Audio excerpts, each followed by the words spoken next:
गौरवाणी प्रचारिणे निर्विशेष शून्यवादी ग्राम्यजननिस्तारिणे नमः ओं विष्णुपादाय कृष्णप्रेष्ठाय भूतले श्रीमते भक्तिवेदांत स्वामिन् इति नामिने नमस्ते सारस्वते देवे गौरवाणी प्रचारिणे निर्विशेष शून्यवादी पाश्चात्यदेशतारिणे जय श्री कृष्ण चैतन्य प्रभु नित्यानंद श्री अद्वैत गदाधर श्रीवासादि गौर भक्तवृंद हरे कृष्ण कृष्ण कृष्ण हरे हरे हरे राम राम राम हरे हरे।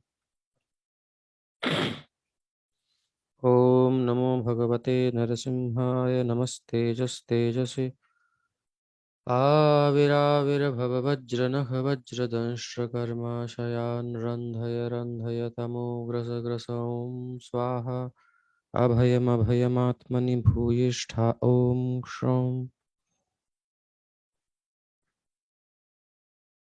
तो आज 21वां अध्याय है श्रीमद् भागवत महापुराण, 5वां स्कंध, 21वां अध्याय,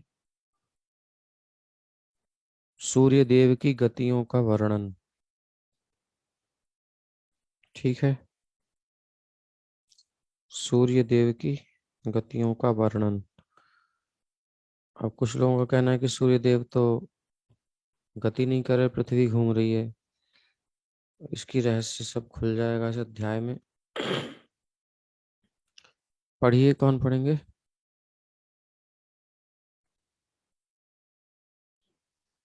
हरे कृष्ण प्रभु जी। और कोई कैंडिडेट नहीं है आज तैयार? सबको थोड़ा थोड़ा पढ़ना चाहिए, ट्राई करना चाहिए। कोई है पढ़ सकता है?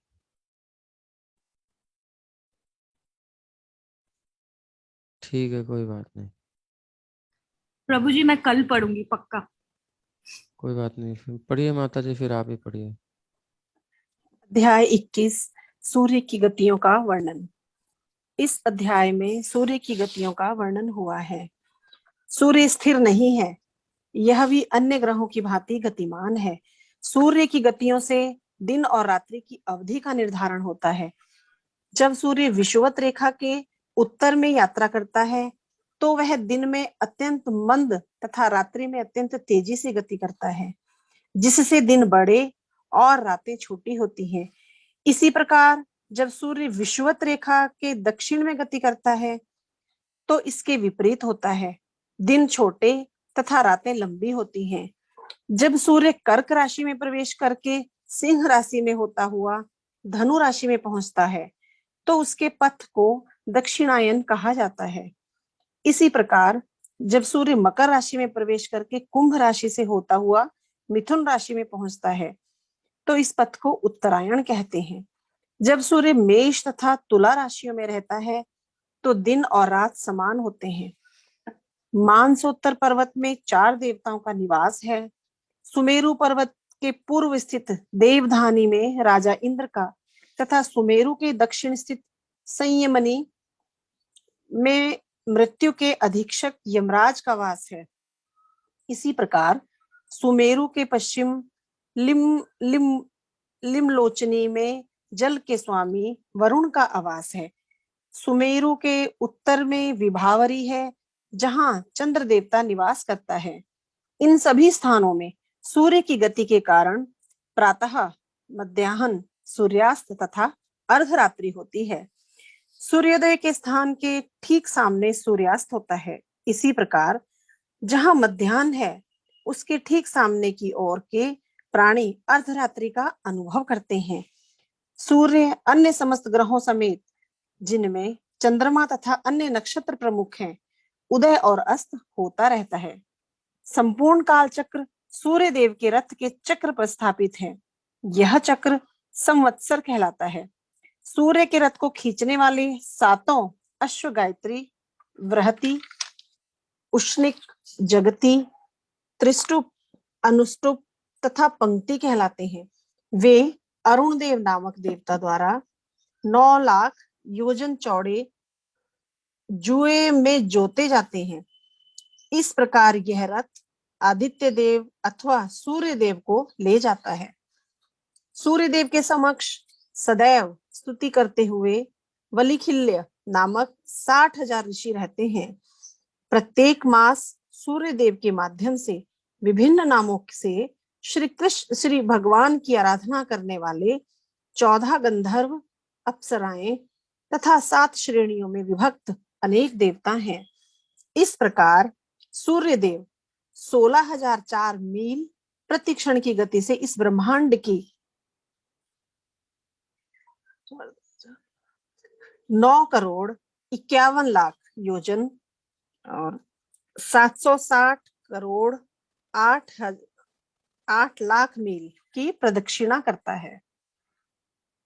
श्री शुक उवाच 76 करोड़ 8 लाख 76 8 लाख क्या ठीक है प्रभु जी। श्री शुक उवाच एतावानेव भूवलस्य श्लोक मैं सन्निवेशः। बोल देता हूँ, बाकी आप पढ़ लीजिए। जी प्रभु जी। श्री शुक उवाच एतावानेव भूवलयस्य सन्निवेशः प्रमाणलक्षणतो व्याख्यातः। श्री सुखदेव गोस्वामी ने कहा है, हे राजन, मैंने यहाँ तक आपसे विद्वानों के अनुमानों के आधार पर ब्रह्मांड के व्यास 50 करोड़ योजन या 4 अरब मील तथा इसके सामान्य लक्षणों का वर्णन किया है। विद्वानों की गणना के आधार पर, वो अनुमान उसमें गलत लिखा गया है। एतेन हि दिवो मंडलमानं तद्विद उपदिशन्ति यथा द्विदलयोर् निष्पावादीनां ते अंतरेणांतरिक्षं तदुभय संधितम्। जिस प्रकार गेहूं के दाने को भागों में विभाजित कर देने पर निचले भाग के परिमाण आकार का ज्ञान होने पर ऊपरी भाग का पता लगाया जाता है, उसी प्रकार भूगोल वेत्ताओं का कहना है कि इस ब्रह्मांड के ऊपरी भाग की माप को तभी समझा जा सकता है जब निचले भाग की माप ज्ञात हो। भूलोक तथा ध्रुवलोक के बीच का आकाश अंतरिक्ष तथा बाह्य आकाश कहलाता है। यह भूलोक की चोटी तथा ध्रुवलोक के निचले भाग को जोड़ता है। यन्मध्यगतो भगवान् तपतां प्रतिस्तपन आतपेन त्रिलोकीं प्रतपत्यवभासयत्यात्मभासा स एष उदगयन दक्षिणायन वैश्वत संज्ञाभिर्मान्द्यशैर्ध्यं समानाभिर्गतिभिरारोहणावरोहण समानस्थानेषु यथा सवनमभिपद्यमानो मकरादिषु राशिष्वहोरात्राणि ह्रस्व समानानि विधत्ते। उस अंतरिक्ष के मध्य में ताप उत्पन्न करने वाले समस्त ग्रहों का राजा परम तेजवान सूर्य है जो अपने प्रकाश से समस्त ब्रह्मांड को तप्त करता है और उसको वास्तविक स्वरूप प्रदान करता है। यह समस्त जीवात्माओं को प्रकाश प्रदान करता है जिससे वे देख पाते हैं। श्री भगवान के अनुसार यह उत्तरायण दक्षिणायन होकर या विषुवत रेखा को पार करते हुए मंद, शीघ्र और मध्यम गतियों से घूमता हुआ समयानुसार मकरादि राशियों में ऊंचे, नीचे और समान स्थानों में जाकर दिन तथा रात को बड़ा, छोटा या समान बनाता है। मैं उन आदिदेव पूर्ण पुरुषोत्तम भगवान गोविंद की आराधना करता हूँ, जिनके निमंत्रण में ईश्वर के नेत्र माने जाने वाले सूर्य भी काल की स्थिर कक्षा में घूमते हैं। सूर्य समस्त लोकों का राजा है और उसमें असीम ताप तथा प्रकाश शक्ति है। यद्यपि सूर्य को भगवान अर्थात सर्वशक्तिमान कहा गया है और सचमुच ही यह इस ब्रह्मांड का सर्वशक्तिमान ग्रह है, फिर भी इसे गोविंद अर्थात श्री कृष्ण का आदेश पालन करना होता है। सूर्य देव अपनी निर्धारित परिधि से 1 इंच भी विचलित नहीं हो सकते। इसलिए प्रत्येक क्षेत्र में श्री भगवान के परमादेश का पालन होता है। संपूर्ण भौतिक प्रकृति उनके आदेश का पालन करती है, किंतु अज्ञानवश हम प्रकृति की क्रियाओं के पीछे भगवान को तथा उनके परमादेश को नहीं समझ पाते। जैसा कि भगवत गीता में पुष्टि की गई है, मयाध्यक्षेण प्रकृति ही, अर्थात यह भौतिक प्रकृति ईश्वर के आदेशों का पालन करती है, जिससे सभी वस्तुओं का नियमन होता है।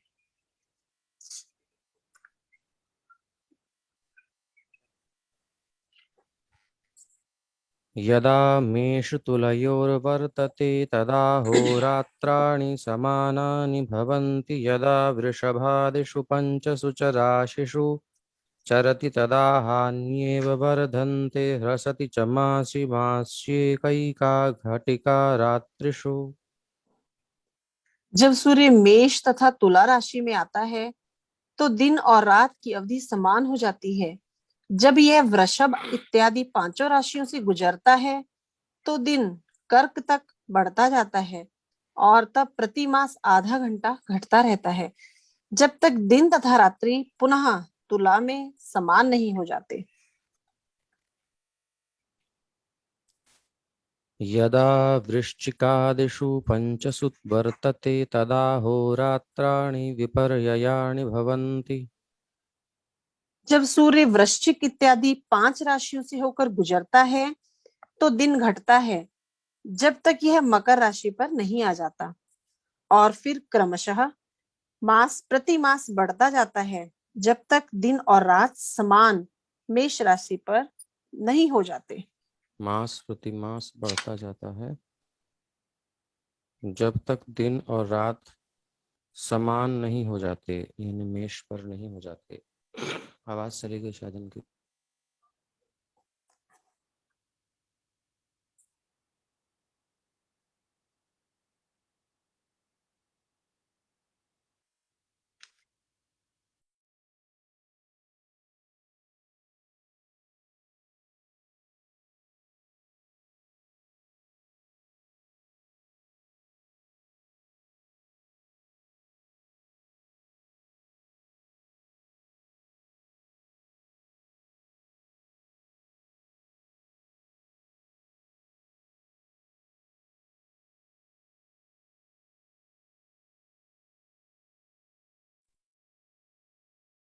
हरे कृष्णा।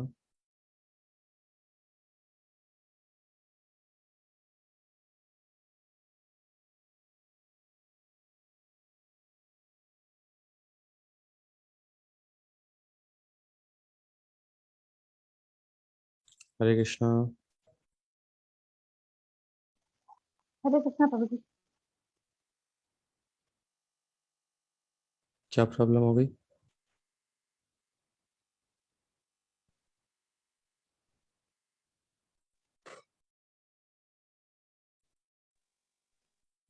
मेरा माता जी क्या बता रही? डिस्कनेक्ट हो गया उनका।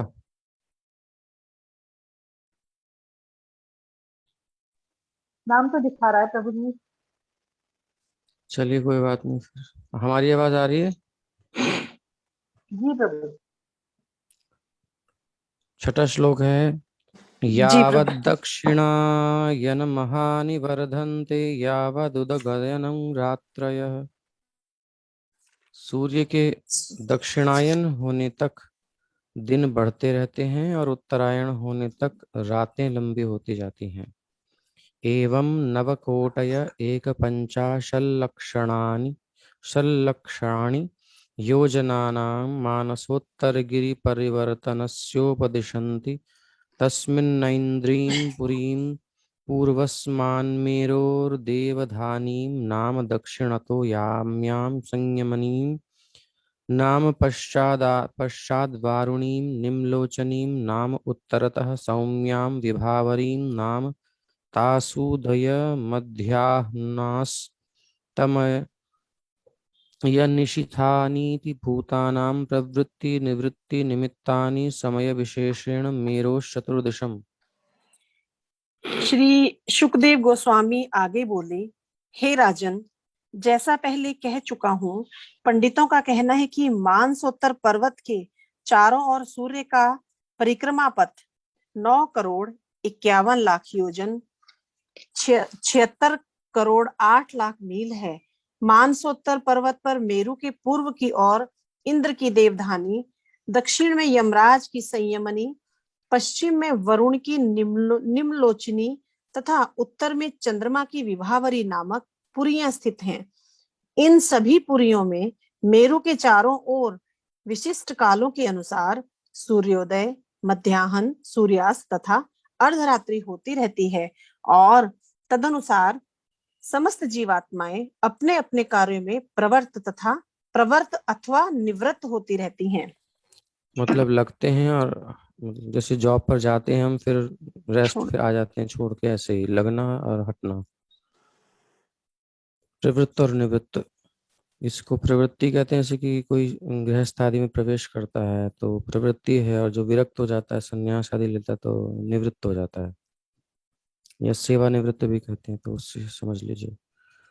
तत्रत्यानां दिवसमध्यं गत एव सदादित्यस्तपति सव्येनाचलं दक्षिणेन करोति यत्रोदेति तस्य समानसूत्रनिपाते निम्लोचति यत्र क्वचन स्यन्देनाभितपति तस्य हैष समानसूत्रनिपाते प्रस्वापयाति तत्र गतं न पश्यन्ति ये तं समनुपश्येरन्।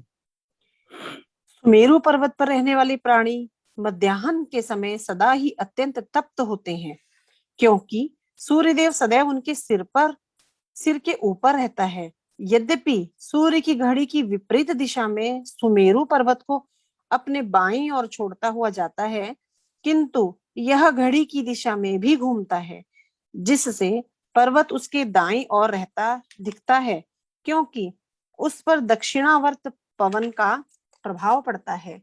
जहां सर्वप्रथम उदय होता सूर्य दिखता है, उसके ठीक दूसरी ओर वह अस्त होता दिखता है। उससे होकर एक सीधी रेखा खींची जाए तो इस रेखा के दूसरे सिरे के प्राणी मध्य रात्रि का अनुभव कर रहे होंगे। इसी प्रकार यदि अस्ताचल के प्राणी अपनी ठीक दूसरी ओर स्थित देशों में जाएं तो उन्हें सूर्य उसी स्थिति में नहीं मिलेगा। यदा चैन्द्र्याः पुर्याः प्रचलते पंचदश घटिका भिर्याम्यां सपादकोटिद्वयं योजनानां सार्धद्वादशलक्षाणि साधिकानि चोपयाति। सूर्य इंद्र की पुरी देवधानी से यमराज की पुरी संयमनी तक 15 घड़ियों 6 घंटे में कुल मिलाकर 2 करोड़ 37 लाख 75 हजार योजन की यात्रा करता है। तात्पर्य, साधिकानि शब्द से पंचविंशति सहस्त्रधिकानि अथवा 25,000 योजन की दूरी का अर्थ निकलता है। इस प्रकार इन दोनों पुरियों की दूरी, जिसकी सूर्य यात्रा करता है, 2 करोड़ 50 लाख और 12.5 लाख योजन है। यह दूरी 2 करोड़ 37 लाख 75 हजार योजन अथवा 19 करोड़ 2 लाख मील है। सूर्य की पूरी परिक्रमा इस दूरी की चौगुनी अर्थात 9 करोड़ 51 लाख योजन है। या फिर 76 करोड़ 8 76 करोड़ लाख 8 मील। 8 लाख मील है। अभी बस पढ़ते रहिए, समझना तो मुश्किल है। एवं ततो वारुणीं सौम्यामैन्द्रीं च पुनस्तथान्ये च ग्रहाः सोमादयो नक्षत्रैः सह ज्योतिश्चक्रे समभ्युद्यन्ति सहवा निम्लोचन्ति। सूर्य यमराज की पुरी से वरुण की पुरी निम्नलोचनी पहुंचता है और फिर वहां से चंद्रदेव की पुरी इसको विभावरी थोड़ा से समझ पाए लोग, सूर्य जो है वो यमराज की पुरी से वरुण की जो पुरी यानी उसका जो रेजिडेंस है वो है, उसका नाम है निम्लोचनी। सूर्य यमराज की पुरी से और निम्लोचनी पहुंचता है, और फिर चंद्रदेव की पुरी विभावरी से होते हुए पुनः इंद्रपुरी पहुंच जाता है। इस प्रकार चंद्रमा अन्यंत्र नक्षत्रों तथा ग्रहों सहित ज्योतिष चक्र में उदित और अस्त होता रहता है। तात्पर्य, भगवत गीता के 10वें अध्याय के 21वें श्लोक में श्री कृष्ण कहते हैं, नक्षत्राणाम अहम शशि, मैं नक्षत्रों में चंद्रमा हूँ। इससे यह सूचित होता है कि चंद्रमा अन्य नक्षत्रों के समान है। वैदिक साहित्य से विदित होता है कि इस ब्रह्मांड में एक ही सूर्य है जो गतिवान है। वैदिक साहित्य से इस पाश्चात्य सिद्धांत की पुष्टि नहीं हो पाती कि आकाश के सभी ज्योतिषपुंज विभिन्न सूर्य हैं। ना ही हम यह मान सकते हैं कि ये नक्षत्र अन्य ब्रह्मांडों के सूर्य हैं, क्योंकि प्रत्येक ब्रह्मांडों के चारों ओर भौतिक तत्वों के अनेक स्तर होते हैं, और इस प्रकार यद्यपि अनेक ब्रह्मांड संपुंजित हैं, किंतु तो भी हम एक ब्रह्मांड से दूसरे ब्रह्मांड को नहीं देख पाते। तात्पर्य यह है कि हम केवल इसी ब्रह्मांड के भीतर देख सकते हैं। प्रत्येक ब्रह्मांड का एक ब्रह्मा होता है और अन्य ग्रहों पर भी देवता हैं, किंतु सूर्य केवल एक है। एवं मुहूर्तेन चतुस्त्रिशल्लक्षयोजनान्यष्टशताधिकानि सौरो रथस्त्रयीमयोऽसौ चतसृषु परिवर्तते पुरीषु। इस प्रकार त्रयमय अर्थात ओम भूर्भुवः स्वः शब्दों का पूजित सूर्य देव का रथ ऊपर वर्णित चारों पुरियों से होकर एक मुहूर्त में 34 लाख योजन 2,72,06,400 मील की गति से घूमता रहता है। हरे कृष्णा चौंतीस प्रभु लाख जी। आठ सौ योजन 34,08,000 योजन, ठीक है प्रभु जी। हमने तो पढ़ा था कि अलग अलग ब्रह्मांड के अलग अलग सूर्य हैं, इसमें तो हाँ एक ही सूर्य। ब्रह्मांड के, नहीं नहीं, तो इसमें कहाँ कहा है? इसमें इस ब्रह्मांड का एक ही सूर्य ये एक ही कहा है, सूर्य है, अन्य ग्रहों के ठीक है। अलग अलग सूर्य नहीं है, ऐसा नहीं कहा। अलग अब ब्रह्मांड के अलग अलग सूर्य हैं मतलब, हाँ और ठीक तो है, जी। तो लिखा तो है प्रत्येक ब्रह्मांड का एक ब्रह्मा होता है, अन्य ग्रहों पर, और ठीक है और प्रभु जी। किंतु सूर्य केवल एक है। जी अन्य ग्रहों पर देवता भी हैं, अलग अलग हैं, लेकिन सूर्य अलग अलग नहीं है।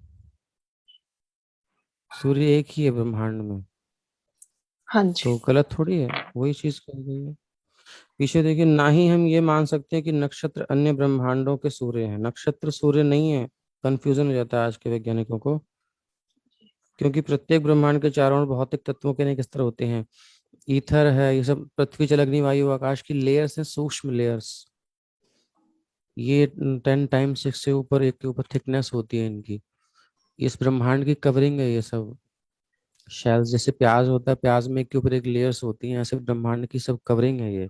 जी क्योंकि ब्रह्मांड के अंदर एक सूर्य है और सब कवरिंग को आर हम देख ही नहीं सकते। अलग ब्रह्मांड, दूसरा ब्रह्मांड अलग है, तीसरा अलग है, सब एक से एक बढ़ करके ब्रह्मांड है। हर ब्रह्मांड में एक सूर्य होता है, एक ब्रह्मा होता है। ऐसे ही देवता होते हैं बहुत सारे, बस सूर्य देव कई सारे नहीं है, जी वो एक ही है। तो एक ही बात है, आप कंफ्यूजन हो रहा होगा, कहीं क्रॉस नहीं कर रहा। जी। एवं मुहूर्तेन चतुस्त्रिंशल्लक्ष योजना, ये हमारा हो गया नहीं? ये हो गया, हाँ जी। यस्येकं चक्रम। यस्यैकं चक्रं द्वादशारं शृण्वेमि तृणाभिः संवत्सरात्मकं समामनन्ति तस्याक्षो मेरोर्मूर्धनि कृतो मानसोत्तरे कृतेतरभागो यत्र प्रोतं रविरथचक्रं तैलयन्त्रचक्रवद् भ्रमन् मानसोत्तरगिरौ परिभ्रमति। हरे कृष्णा। पूनम माता जी पूछ रहे कौन सा श्लोक है माता जी? 13वां श्लोक चला हुआ है। ये भी हाँ बोलना जी, चाहिए। हाँ जी, आप हिंदी 13वां में श्लोक बोलिए। है। ठीक है प्रभु जी। श्लोक नंबर 13। सूर्यदेव के रथ में एक ही चक्र है जिसे संवत्सर कहते हैं। 12 महीने, इसके 12 अरे, 6 ऋतु, 6 नेमिया हॉल तथा 3 चतुर्मास। चातुर्मास इसके 3 भागों में विभाजित आवने नाभि हैं। चक्र को धारण करने वाले धुरे का एक सिरा सुमेरु पर्वत की चोटी पर, दूसरा सिरा मानसोत्तर पर्वत पर टिका है। धुरे के बाहरी सिरे पर लगा यह पहिया कोल्हू के चक्र की भांति निरंतर मानसोत्तर पर्वत के चक्कर लगाता है। श्लोक नंबर 14। तस्मिन्नक्षे कृतमूलो द्वितीयोक्षस्तुर्यमानेन संमितस्यैल यन्त्राक्षवद् ध्रुवे कृतोपरि भागः। कोल्हू के समान यह धुरी एक दूसरी धुरी में लगी है, जो इसके चौथाई के बराबर लंबी 39,37,500 योजन अथवा 3,15,00,000 मील है। इस द्वितीय धुरी का ऊपरी भाग वायु की रस्सी द्वारा ध्रुवलोक से जुड़ा है। श्लोक नंबर 15। रथनीडस्तु 37,00,000 योजनायतस्तत्तुरीयभागविशालस्तावान् रविरथयुगो यत्र हयाश्छन्दो नामानः सप्तारुणयोजिता वहन्ति देवमादित्यम्। हे राजन, रथ का भीतरी भाग 36 लाख योजन 2,88,00,000 मील लंबा तथा इसका 1/4 चौड़ा 9 लाख योजन तथा 72 लाख है। रथ के घोड़ों के नाम गायत्री आदि वैदिक छंदों पर रखे गए हैं और उन्हें अरुण देव ऐसे जुए में जोतता है जो 9 लाख योजन चौड़ा है। यह रथ लगातार सूर्य देव को लिए रहता है। तात्पर्य, विष्णु पुराण में कहा गया है, गायत्री च बृहस्पत्युष्णगः जगति त्रिष्टुपेव च अनुष्टपः पंक्ति ऋत्युक्ता छंदासी हरयो रवे। सूर्य देव के रथ में जुते 7 घोड़े गायत्री, बृहति, जगति, उष्णिक, त्रिष्टुप, अष्टुप तथा पंक्ति कहलाते हैं। विभिन्न वैदिक छंद सूर्य के रथ को खींचने वाले 7 अश्वों के परिचायक हैं। श्लोक नंबर 16। पुरस्तात् सवितुररुणः पश्चाच्च नियुक्तः सौत्ये कर्मणि किलास्ते। यद्यपि अरुण देव सूर्य देव के सम्मुख बैठकर रथ को हाँकते हैं तथा घोड़ों को वश में रखते हैं, तो भी वे पीछे की ओर सूर्य देव को देखते रहते हैं। तात्पर्य, वायु पुराण में घोड़ों की स्थिति का वर्णन हुआ है। सप्तांश रूप छंदासी वहते वामतो रविम चक्र पक्ष निबद्धानि चक्रे वाक्षः समाहितः। यद्यपि अरुण देव सबसे आगे के आसन पर आसीन होकर घोड़ों को वश में रखते हैं, किंतु वे अपनी बाईं ओर से पीछे मुड़कर सूर्य देव को देखते रहते हैं। श्लोक नंबर 17। तथा वालिखिल्या ऋषयोऽङ्गुष्ठपर्वमात्राः 60,000 पुरतः सूर्यं सूक्तवाकाय नियुक्ताः संस्तुवन्ति। अंगूठे के आकार वाले वाल खिल्ले नामक 60,000 ऋषिगण सूर्य के आगे रहकर उनका स्वास्ति वाचन करते हैं। श्लोक नंबर 18। तथान्ये च ऋषयो गन्धर्वाप्सरसो नागा ग्रामण्यो यातुधाना देवा इत्येकैकशो गणाः 7,14 मासि मासि भगवन्तं सूर्यमात्मानं नानानामानं पृथङ् नानानामानः पृथक् कर्मभिर्द्वन्द्वश उपासते। इसी प्रकार अन्य मुनि, गंधर्व, अप्सराएं, नाग, यक्ष, राक्षस तथा देवतागण जो संख्या में 14 हैं, किंतु 2-2 के जोड़े में विभाजित हैं, प्रतिमास नया नाम धारण करके अनेक नामधारी सर्वाधिक शक्तिमान देवता सूर्य के रूप में श्री भगवान की आराधना करने के लिए निरंतर विभिन्न कर्म कांडों की उपासना करते रहते हैं। तात्पर्य, विष्णु पुराण में कहा गया है, स्तुवन्ति मुनयः सूर्ये गन्धर्वैर्गीर्यते पुरः नृत्यन्तोऽप्सरसो यान्ति सूर्यस्यानु निशाचरः वृहन्ति पन्नग्गा यक्षेः क्रियन्ते अभिविभूषङ्ग्रह वालीखिल्यास्तथैद्वेनं परिवार्यः समासते सोऽयं सप्तगणः सूर्यमण्डले मुनिसप्तम हिमोष्णवारी वृष्ण्यनाम हेतुत्वे समयं गतः। सर्वशक्तिमान सूर्य देवता की आराधना करते समय गंधर्व उनके समक्ष गाते हैं, अप्सराएं रथ के समक्ष नाचती हैं, निशाचर रथ का पीछा करते हैं, पन्नग रथ को सजाते हैं, यक्ष रथ की रक्षा करते हैं और वालखिल्य नामक ऋषिगण सूर्य देवता को घेर कर स्तुति करते हैं। 14 सहयोगियों के 7 घोड़े ब्रह्मांड भर में हिम, ताप तथा वर्षा का उचित समय निश्चित करते हैं। श्लोक नंबर 19। लक्षोत्तरं सार्धनवकोटियोजन परिमण्डलं भूवलयस्य क्षणेन सगव्योत्युत्तरं द्विसहस्रयोजनानि स भुङ्क्ते। हे राजन, भूमंडल की परिक्रमा करते हुए सूर्यदेव एक क्षण में 2000 योजन तथा 2 कोस 16,004 मील की गति से 9 करोड़ 51 लाख योजन और 76 करोड़ 88 लाख मील की दूरी तय करता है। हरे कृष्णा। इस प्रकार 76 करोड़ 8 लाख मील की दूरी और कर देंगे तो डबल हो जाएगी। ठीक है बाबू जी, हाँ ब्रैकेट में इस है। प्रकार बिल्कुल होता है 5वां स्कंद का ये सूर्य की गति का वर्णन नामक 21वां अध्याय पूरा हुआ और ऐसे ही अगला भी पूरा हो जाता है। अगला शुरू करते हैं। अध्याय 22 ग्रहों की कक्षाएं। इस अध्याय में ग्रहों की कक्षाओं का वर्णन मिलता है। चंद्रमा तथा अन्य ग्रहों की गतियों के अनुसार इस ब्रह्मांड के सभी जीव शुभ तथा अशुभ स्थितियों में प्रवृत्त होते हैं। इसे नक्षत्रों का प्रभाव कहा जाता है।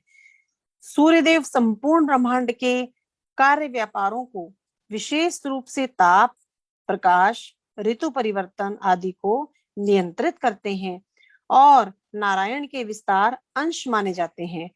वे ऋग, यजुर तथा साम इन 3 वेदों का प्रतिनिधित्व करते हैं, इसलिए त्रयीमय कहलाते हैं, जो भगवान नारायण का ही रूप है। कभी कभी सूर्यदेव को सूर्य नारायण भी कहा जाता है। सूर्यदेव के स्वयं को 12 विभागों में विभाजित किया है और वे इस तरह 6 ऋतुओं के परिवर्तन का नियंत्रण करते हुए शीत, ग्रीष्म तथा वर्षा आदि का कारण बनते हैं। वर्णाश्रम धर्म का पालन करते हुए योगी तथा कर्मीजन अपने अपने लाभ के लिए हठ या अष्टांग योग अथवा अग्निहोत्र यज्ञ द्वारा सूर्य नारायण की आराधना करते हैं। सूर्य देव सदा श्री भगवान नारायण के संपर्क में रहते हैं। सूर्य ब्रह्मांड के भूलोक तथा भूवरलोक के मध्य में स्थित अंतरिक्ष में रहकर 12 राशियों के काल चक्र में घूमता हुआ राशि के अनुसार भिन्न भिन्न नाम धारण करता है। चंद्रमा के अनुसार मास 2 पक्षों में विभाजित है। इसी प्रकार सौर गणनाओं के अनुसार सूर्य को एक राशि में जितना समय लगता है वह मास है। 2 मास मिलकर ऋतु बनाते हैं और 12 मासों का 1 वर्ष होता है। आकाश का संपूर्ण क्षेत्रफल 2 अर्धों में विभक्त है, जिनमें से प्रत्येक अयन कहलाता है, जो सूर्य द्वारा 6 मास में तय किए जाने वाला मार्ग है। सूर्य कभी तीव्र गति से चलता है, कभी मंद गति से और कभी मध्यम गति से। इस प्रकार वह स्वर्ग, मर्त्य तथा अंतरिक्ष इन तीनों लोकों की यात्रा करता है। विद्वान लोग इन कक्षाओं को संवत्सर, परिवत्सर, इडावत्सर, अनुवत्सर तथा वत्सर नामों से अभिहित करते हैं। चंद्रमा सूर्य की किरणों से 1 लाख योजन ऊपर स्थित है। स्वर्ग तथा पितृलोक में दिन तथा रात की गणना चंद्रमा के घटने बढ़ने के अनुसार की जाती है। चंद्रमा से 2 लाख योजन की दूरी पर कुछ नक्षत्र स्थित हैं, और इन नक्षत्रों के ऊपर शुक्र ग्रह है जो ब्रह्मांड के समस्त वासियों के लिए कल्याणप्रद है। शुक्र ग्रह से 2 लाख योजन ऊपर बुध ग्रह है जो कभी कल्याणप्रद होता है तो कभी अशुभ। बुध ग्रह से 2 लाख योजन ऊपर अंगारक मंगल है जिसका प्रभाव प्राय प्रतिकूल होता है। अंगारक से भी 2 लाख योजन ऊपर बृहस्पति ग्रह है जो सुपात्र ब्राह्मणों के लिए सर्वदा अनुकूल होता है। बृहस्पति के ऊपर शनि नामक अत्यंत अशुभ ग्रह है। इससे भी ऊपर विश्व का कल्याण मनाने वाले ऋषियों से युक्त 7 नक्षत्रों का एक पुंज है। ये 7 नक्षत्र ध्रुवलोक की परिक्रमा करते हैं जो इस ब्रह्मांड में भगवान विष्णु का वास है। श्लोक नंबर 1।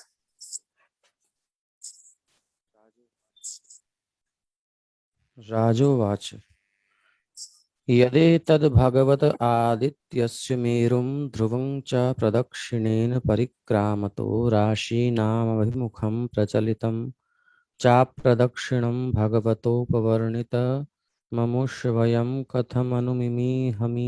मिमीहमीति कथमनुमिमीममि मिस हो रहा है भगवतोपवर्णितममुष्वयं मिमीमहीति। अब हो गया। राजा परीक्षित ने श्री सुखदेव गोस्वामी से पूछा है, हे भगवान, आपने पहले इस सत्य की पुष्टि की है कि परम शक्तिमान सूर्यदेव ध्रुवलोक तथा सुमेरु पर्वत को अपने दाएं रखकर ध्रुवलोक की परिक्रमा करते हैं, तो भी वे राशियों की ओर मुख करके रहते हैं और सुमेरु तथा ध्रुवलोक को अपने बाएं भी रखते हैं। अतः हम तर्क तथा निर्णय द्वारा किस प्रकार स्वीकार करें कि हर समय सूर्यदेव सुमेरु तथा ध्रुवलोक को दाएं और बाएं दोनों ओर रखते हुए चलते हैं। श्लोक नंबर 2। साहोवाच, क्वेश्चन समझ में आ गया ना? प्रभु जी, सहोवाच कौन है? ये सुखदेव जी। सा मतलब वह बोले, कौन बोले? जो बोल रहे थे पहले से। जी दो प्रभु जनी जी। है ना? जी जी जी तो राजा तो बोल चुके ये वाला जी श्लोक। अब कौन जी बोले? सा मतलब जो बोल रहे थे वह। जी। वह बोले मतलब सुखदेव जी बोले। सुखदेव जी बोले। हम्म। सा का मतलब होता है वह। तो लेकिन अब यहाँ पर वह कौन है? दो जने बोल रहे हैं, सुखदेव जी, परीक्षित जी। परीक्षित जी तो बोल चुके राजोवाच। राजोवाच। तो अब उसके बाद कौन बोलेंगे? सा अर्थात सुखदेव जी। सुखदेव जी। आपने पूर्व में इस सत्य की पुष्टि की है कि सर्वाधिक शक्तिमान सूर्यदेव ध्रुवलोक और सुमेरु पर्वत को अपने दाएं रखकर ध्रुवलोक की परिक्रमा करते हैं, तो भी साथ ही वो राशियों की ओर मुख किए रहते हैं। तो ये क्वेश्चन इनका है, डाउट क्लियर करने के लिए अब उत्तर दे रहे हैं। साहोवाच यथा कुलाल चक्रेण भ्रमता सह भ्रमतां तदाश्रयाणां पिपीलिकादीनां गतिरन्यैव प्रदेशान्तरेष्वप्युपलभ्यमानत्वादेवं नक्षत्रराशिभिरुपलक्षितेन कालचक्रेण ध्रुवं मेरुं च प्रदक्षिणेन परिधावता सह परिधावमानानां तदाश्रयाणां सूर्यादीनां ग्रहाणां गतिरन्यैव नक्षत्रान्तरे राश्यन्तरे चोपलभ्यमानत्वात्। श्री सुखदेव ने उत्तर दिया, जब कुम्हार की घूमते हुए चाक पर छोटी छोटी चींटियां बैठी रहती हैं तो वे उसके साथ साथ घूमती हैं, किंतु क्या है? उनकी गति चाक की गति से भिन्न होती है, क्योंकि वे कभी चाक के एक भाग में दिखती हैं तो कभी दूसरे भाग पर। इसी प्रकार राशियां तथा नक्षत्र सुमेरु तथा ध्रुवलोक को अपने दाईं ओर रखकर काल चक्र के साथ घूमते हैं और सूर्य तथा अन्य ग्रह चींटी के तुल्य उनके साथ साथ घूमते हैं, तो भी वे विभिन्न कालों में विभिन्न राशियों तथा नक्षत्रों में देखे जाते हैं। इससे सूचित होता है कि उनकी गति राशियों तथा काल चक्र से सर्वथा भिन्न है। श्लोक नंबर 3। समझ में आ गया ना आप लोगों को? नहीं? कुम्हार को देखा है आप लोगों ने? नहीं। जी जी प्रभु जी। प्रभु जी देखा जो है। उसका जो चाक होता है डंडे से घुमा देता है, बीच में उसके जो भी मिट्टी होती है उससे वो बना रहा होता है, तो वो चक्का घूम रहा है, यानी सर्किल घूम रहा है एक, तो उसमें उस सर्किल की गति अपनी गति है, ठीक है। हम्म, उस पे कोई चींटी चढ़ जाए और चींटी चल रही है उल्टी दिशा में, या वो उसी उसी दिशा में चले, तो एक तो चाक की गति से वो नेचुरल चलने वाली है, प्लस अपनी गति भी उसकी होगी ना उसमें एक्स्ट्रा, इधर जा रही है उधर जा रही है किधर जा रही है, तो दो गतियां हो गई ना। तो वही चीज है, इन राशियों की अपनी गति है, सूर्यदेव की अपनी गति है, तो काल चक्र के अनुसार चलती है, सूर्यदेव की गति अलग है। तो ऐसे चल रहा है राशियों के साथ भी। तो कौन सा श्लोक था अभी? तीसरा। तीसरा आएगा प्रभु जी। हाँ। स एष भगवानादिपुरुष एव साक्षान्नारायणो लोकानां स्वस्तय आत्मानं त्रयीमयम् कर्म विशुद्धि निमित्तं कविभिरपि च वेदेन विजिज्ञास्यमानो द्वादशधा विभज्य षट्सु वसंतादिश ऋतुषु यथोपजोष मृतुगुणान् विदधाति। विराट जगत के आदि कारण भगवान नारायण हैं। जब वैदिक ज्ञान से भली भांति परिचित महान साधुजनों ने परम पुरुष की स्तुति की, तो वे समस्त लोगों का हित करने तथा कर्मों की शुद्धि के लिए सूर्य के रूप में इस भौतिक जगत में अवतरित हुए। उन्होंने स्वयं को 12 भागों में विभाजित करके बसंत आदि ऋतुओं की सृष्टि की।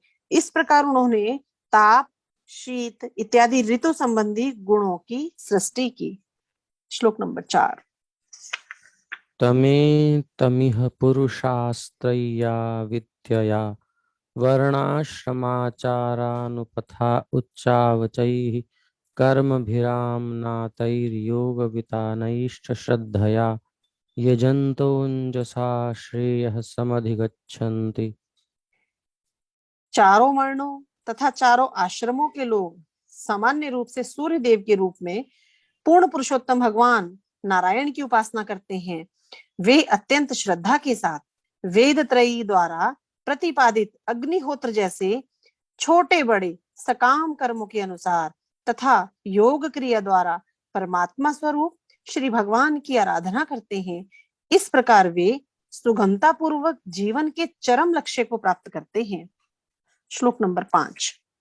अथ स एष आत्मा लोकानां द्यावा पृथिव्योरन्तरेण नभो बलयस्य कालचक्रगतो द्वादश मासान् भुङ्क्ते राशिसंज्ञान् संवत्सरावयवान् मासः पक्षद्वयं दिवा नक्तं चेति सपादर्क्षद्वयमुपदिशन्ति यावता षष्ठमंशं भुञ्जीत स वै ऋतुरित्युपदिश्यते संवत्सरावयवः। सूर्यदेव जो नारायण अथवा विष्णु हैं और समस्त लोगों के आत्मा हैं, वे इस ब्रह्मांड के ऊपरी तथा निचले भागों मतलब पृथ्वी तथा भूलोक के मध्य अंतरिक्ष में स्थित हैं। काल चक्र में स्थित होकर 12 मासों को तय करते हुए सूर्य 12 राशियों के संपर्क में आकर उनके अनुसार 12 भिन्न भिन्न नाम धारण करते हैं। इन 12 मासों का योगफल संवत्सर अथवा एक पूर्ण वर्ष कहलाता है। चक्र गणना के अनुसार चंद्रमा के घटने बढ़ने के 2 पक्ष मिलकर एक मास बनते हैं। पितृलोक ग्रह पर यही काल एक दिन तथा रात के तुल्य है। ज्योतिष गणना के अनुसार एक मास 2.25 नक्षत्रों के बराबर होता है। जब सूर्य 2 मास यात्रा कर लेता है तो एक ऋतु बीतती है। इसलिए ऋतु के अनुसार होने वाले परिवर्तनों को वर्ष देह का अंग माना जाता है। श्लोक नंबर 6। किसी को ज्योतिष भी सीखनी है तो वो भी बता देना, उसका भी थोड़ा छोटा बेसिक नॉलेज के लिए वीडियोस भेज देंगे, और नहीं तो फिर चलते हैं। तो एक तो आप चाहें दोनों चीजें, एक्चुअली भागवत पढ़ने वाले के लिए एक फायदा है कि अगर आपके पास बुद्धि है, जितनी बुद्धि है वो बुद्धि भी कम पड़ेगी, इतना नॉलेज है। और आप उसको लेकर के समझ सकते हैं भगवान की सृष्टि को कुछ हद तक। और अगर बुद्धि नहीं है तो भी कोई टेंशन नहीं, भगवान भावग्राही हैं। आप बस इतना समझ लो कि हमारी बुद्धि जन्मों जन्मों तक लगाने के बाद भी पार नहीं पा सकेंगे भगवान का। उनका इतना बड़ा विज्ञान है। तो दोनों तरीके हैं, या तो आप समझ करके भगवान को समर्पण कर दो बुद्धि की लिमिट अपनी पूरी करने के बाद, पूरी नॉलेज लेने के बाद, अथवा ये देखो कि भैया ये हमारे पार की बात नहीं है, प्रणाम है, हम मानते हैं आप सबसे महान है और हम आपकी शरण में हैं, और जो आप करोगे सो ठीक ही करोगे, ये मान करके जो भगवान की शरण में आते हैं सरल भाव से भक्त, उन पर भी भगवान की कृपा हो जाती है। और जो समझ कर आते हैं उन पर भी भगवान की कृपा होती है। आना शरण में ही है, यही अल्टीमेट गोल है। तो बस इतना ही समझ लीजिए, अगर आप समझ में आ गया तब ठीक है, यानी जैसे समझ में आए वैसे समझना है। जी प्रभु जी। छठा श्लोक, अथ च यावतार्धेन नभो वीथ्याम प्रचरति तम कालमयनमा चक्षते। इस प्रकार आधे अंतरिक्ष को पार करने में सूर्य को जितना समय लगता है उसे कहते हैं अयन। उत्तर या दक्षिण दिशा में उत्तरायण या दक्षिणायन होता है वो। सातवां श्लोक, अथ च यावन्नभो मंडलम सहद्यावा पृथिव्योर्मंडलाभ्याम कार्त्स्न्येन। सही पढ़ रहा हूँ ना? मतलब श्लोक सातवां ही है ना? जी जी प्रभु जी, 7वां श्लोक है। कार्त्स्न्येन सह भुञ्जीत तं कालं संवत्सरं परिवत्सरमिडावत्सरमनुवत्सरं वत्सरमिति भानोर्मान्द्य भानोर्मान्द्यशैर्घ्य समगतिभिः समामनन्ति। सूर्यदेव की तीन प्रकार की गतियां हैं, मंद, तीव्र और मध्यम। इन तीनों गतियों से स्वर्ग, पृथ्वी तथा अंतरिक्ष प्रक्षेत्रों के चारों ओर पूरी यात्रा करने में जितना समय लगता है उसे विद्वंजन संवत्सर, परिवत्सर, इडावत्सर, अनुवत्सर तथा वत्सर, इन 5 नामों से वर्णन करते हैं। सौर पद्धति ज्योतिष गणनाओं के अनुसार प्रत्येक वर्ष कैलेंडर वर्ष से 6 दिन आगे तक जाता है और चंद्र पक्षीय वर्षों में 12 दिन का अंतर होता है।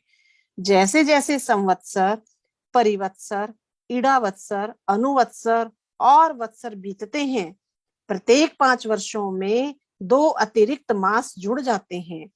इससे छठा संवत्सर बन जाता है। किंतु अतिरिक्त संवत्सर होने के कारण सौर पद्धति में संवत्सरों की उपयुक्त 5 नामों के अनुसार गणना की जाती है।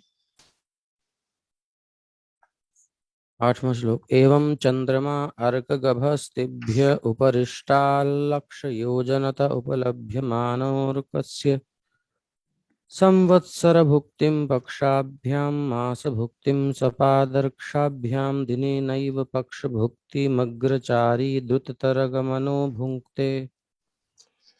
सूर्य प्रकाश की किरणों से 1 लाख योजन अर्थात 8 लाख मील अथवा मतलब 1 लाख योजन अथवा 9 लाख मील ऊपर चंद्रमा है, जो सूर्य से अधिक तीव्र गति से यात्रा करता है।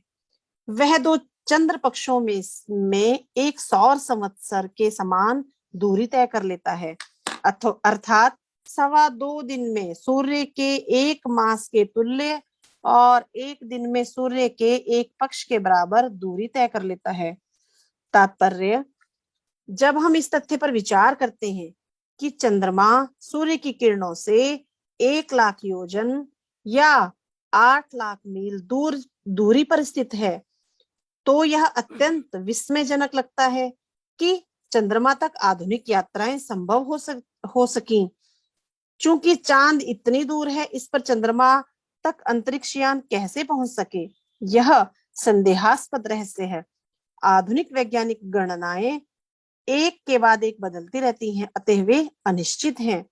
हमें वैदिक साहित्य की गणनाओं को ही स्वीकार करना होगा। ये गणनाएं स्थायी हैं। प्राचीन ज्योतिष गणनाएं वैदिक साहित्य में अंकित हैं और ये आज भी सही हैं। वैदिक अथवा आधुनिक गणनाओं में कौन सी अच्छी है, यह औरों के लिए रहस्यपूर्ण क्यों ना हो, किंतु हमारे विचार से वैदिक गणनाएं ही सही हैं। श्लोक नंबर 9।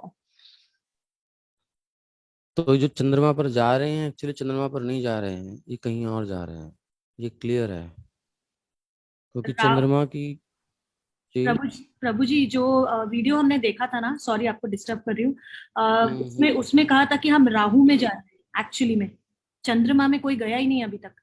हाँ, वो अलक्षित ग्रह है ना, वो दिखता नहीं है, वो कंफ्यूज हो जाते हैं, वहां चले जाते हैं। जी और फिर हम जैसे कि अभी पीछे एक तो डायमेंशंस की बात भी है, कई चीजें, एक एक गणित नहीं, कई चीजें, डायमेंशंस जितना हायर जाएंगे ना डायमेंशंस बढ़ते जाते हैं। 64 आयाम होते हैं, 16 तक तो शायद उन्होंने खोज की हैं वैज्ञानिकों ने। मतलब जैसे ऊंचाई, आयाम तो समझ ना, डायमेंशंस आप, जी जी तो प्रभु। कितने अभी हमको पता है डायमेंशंस?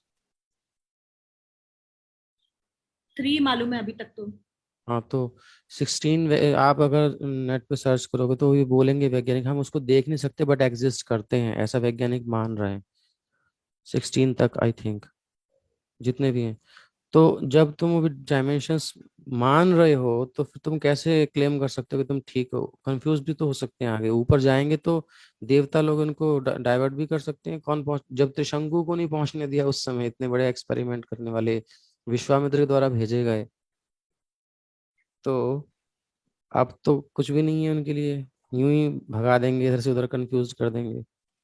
तो ये कहीं और ही चले जाते हैं और बस वेस्ट कर रहे हैं, टाइम वेस्ट कर रहे हैं, मनी इतना कम से कम धरती को अच्छा बनाने में लगाते हैं, लेकिन ये इतना बर्बाद, यही बुद्धि खत्म है इन लोगों की। जी प्रभु जी। और वैज्ञानिक माने जा रहे हैं अपने आप को, जितने आविष्कार किए क्या मनुष्य के लिए वरदान सिद्ध हो रहे हैं आज? थोड़ा सा अगर विचार करें तो जितने आविष्कार हैं, भले ही हम उपयोग कर रहे हैं, अब ये इंटरनेट ही है, ये हमारी जो इलेक्ट्रॉनिक्स डिवाइसेस हैं, ये जो यंत्र हैं, आदमी को कितना परेशान कर रहे हैं। जी ये नेचर सब परेशान तो हो रहा है, आदमी सुखी कहाँ है? कुछ लोग जो हैं अपने को बचा के अच्छे से रखे हुए हैं, बाकी सब लोग, कितने लोग उसके चक्कर में मरते हैं, कितने लोग फैक्ट्रियों में मर रहे हैं, कितने लोग वर्कर्स, कितने ऐसे जा जा करके वो बीमार हो रहे हैं, मर रहे हैं, ऐसे ऐसे गैसेस में काम करना पड़ता है, सब करना पड़ता है, कुछ लोग बैठ करके अपना एंजॉय कर रहे हैं। तो ये उग्र कर्म है, ये बहुत भयंकर है। जी प्रभु। ये और होल सेल में मार रहे हैं सबको, और यही वैज्ञानिक लोग तो हैं जो फिर एक्सपेरिमेंट कर करके सब कर रहे हैं। पहले युद्ध होते थे, ये सब चीजें होती थी, बट कंट्रोल्ड होते थे, सब उनके कंट्रोल में था। जनरल पब्लिक को कोई प्रॉब्लम नहीं थी, अगर जो सेनाएं लड़ रही हैं वो लड़ रही हैं। तो ज्वर भी होते थे उस समय, विष्णु ज्वर और शिव ज्वर, ये युद्ध हुआ है। जम्हाई, शिव जी को जो है जम्हाई आने लगी, सबको जम्हाई आने लगी। ऐसा भी अस्त्र अस्त्र था पहले कि भाई किसी को, सबको जम्हाई आ रही है, कोई कुछ कर ही नहीं पाएगा। अच्छा और बुखार आ गया सबको। तो ये सब चीजें पहले थी, बट वो केवल कंट्रोल्ड था उनका सब। अभी तो उनको छोड़ दिया तो उनको खुद ही कंट्रोल ना है कुछ, सारी दुनिया में मारने में लगे पड़े, दुनिया के पब्लिक को कुछ नहीं कहते थे, मतलब युद्ध होता था तो युद्ध सेनाओं में होता था। अब तो कहीं भी कुछ भी करो, कोई धर्म नहीं, कुछ नहीं। तो ये प्रगति नहीं है, एक्चुअली दुर्गति है हम लोगों की, जो सभ्यता की दुर्गतियां हो रही हैं बस। इसलिए और वैदिक नॉलेज बेस्ट है और वो सबसे अच्छी है, वो उसी पे रहना चाहिए। और कोई भी भगवान की शरण लेगा तो उसको लाभ मिलेगा, जो भगवान के शरण में आ जाता है उस पर ये प्रभाव नहीं डालते हैं। शरणागति हमारी कमी है शरणागति में, इसलिए चिंता है। शरणागत भक्त प्रहलाद को तो कुछ भी नहीं हुआ, कितने कितने उपाय उन पर किए गए, ऐसे ध्रुव महाराज, प्रहलाद महाराज और भी सब संत लोग। एक संत थे, चलिए बहुत सारी कथाएं हो जाएंगी, लेकिन एक ऐसी ही याद आ गया, उनको घाव हो गया था पैरों में कहीं, और इतना घाव हो गया, कुष्ठ कुष्ठ हो गया था। तो सब लोगों ने कहा डॉक्टर के पास ले जाएंगे, डॉक्टर के पास ले जाएंगे, वो कहा, नहीं जाऊंगा नहीं जाऊंगा। और वो चले गए सीधा, पकड़ के ले जाने लगे तो कूद गए, भाग गए। और जमुना जी कौन सी नदी में जा करके डुबकी, कंठ तक डुबकी लगा के बैठे रहे उसी में, 3-4 दिन तक उसी में रहे, निकले ही नहीं। अब सबने छोड़ दिया, और अंदर जितनी मछलियां थी उनके घावों को खा गई, और फिर निकल के आए 4-5 दिन बाद बाहर, सब ठीक ठाक, घाव ठीक हो गया, बढ़िया हो गया। तो नेचर के पास भगवान के ऊपर छोड़ देने से ऐसा हो जाता है कई बार। से अनुभव करने से होता है, लेकिन हम रिस्क नहीं लेते हैं, हम डरते हैं, मौत से डरते हैं, बहुत डरते हैं, और जितना डरते हैं उतनी जल्दी मरते हैं। थोड़ा प्रकृति पे छोड़ देना चाहिए, मरने के लिए तैयार हो जाना चाहिए, रेडी फॉर डाई। मरा ही हुआ है शरीर, जिंदा है कहाँ। जब भगवान पर निर्भर होकर के मन प्रसन्न होना चाहिए बस। मरने से डर रहे हो तो गए काम से। खुशी खुशी भगवान के चरणों में अर्पित कर दें कि प्रभु, कि ये तन मन धन सब आपका है, आपकी सेवा में लगा है, जैसी आपकी इच्छा। फिर देखो भगवान कैसे निकालते हैं, बिल्कुल मृत्यु के मुंह से जाकर निकाल लेते हैं। और जब अंतिम समय आता है, वो तो खैर आना ही है, बट जनरली अगर कुछ ऐसी ऐसी प्रॉब्लम्स हैं और भगवान के ऊपर निर्भर हो जाएं, निकल जाता है। बस मरने से नहीं डरना चाहिए, मृत्यु को स्वीकार कर लेना चाहिए, आओ स्वागत है। इतनी हिम्मत होती है भक्त के पास, समर्पित के पास। भगवान पर विश्वास के कारण आती है हिम्मत, ऐसे नहीं आती है। भगवान पर फेथ जिसको है वो कर सकता है, तो उसको भगवान कृपा कर देते हैं। इसलिए संतों के जीवन में बड़े बड़े चमत्कार देखे जाते हैं, क्योंकि वो निर्भर हो जाते हैं, तुरंत भगवान के ऊपर समर्पित। ठीक है, जैसी आपकी इच्छा, आई एम रेडी। नवा श्लोक। भक्त को वीर होना चाहिए, कायर नहीं होना चाहिए। जो भगवान है तो फिर किस बात का डर। मृत्यु भी मंगलमयी होगी, जीवन भी मंगलमय होगा। मंगल भवन मंगलहारी, फिर किस बात का रोना है। अथ चापूर्यमाणाभिश्च कलाभिरमराणां क्षीयमाणाभिश्च कलाभिः पितॄणाम् अहोरात्राणि पूर्वपक्षा परपक्षाभ्यां वितन्वानः सर्वजीवनिवः प्राणो जीवश्चैकमेकं नक्षत्रं त्रिंशता मुहूर्तैर्भुङ्क्ते। जब चंद्रमा बढ़ता है अर्थात शुक्ल पक्ष में, तो इसका प्रकाश में अंश प्रतिदिन बढ़ता जाता है, जिससे देवताओं के लिए दिन और पितरों के लिए रात्रि उत्पन्न होती है। किंतु जब चंद्रमा घटता रहता है अर्थात कृष्ण पक्ष, तो देवताओं के लिए रात्रि और पितरों के लिए दिन उत्पन्न होते हैं। इस प्रकार 30 मुहूर्तों में, मतलब पूरे एक दिन में, चंद्रमा प्रत्येक नक्षत्र से होकर गुजरता है। चंद्रमा अमृत में शीतलता प्रदान करके अन्नों की वृद्धि को प्रभावित करता है। इसलिए चंद्रदेव को समस्त जीवात्माओं का प्राण माना जाता है। फलस्वरूप उसे इस ब्रह्मांड में वास करने वाला मुख्य प्राणी जीव कहा गया है। श्लोक नंबर 10। जो सब्जियों में रस होता है चंद्रमा की कृपा से जी होता है। रात्रि में जी। चंद्रमा की किरणें रस रस प्रदान करती हैं, सब्जी फल वगैरह रस जो होता है।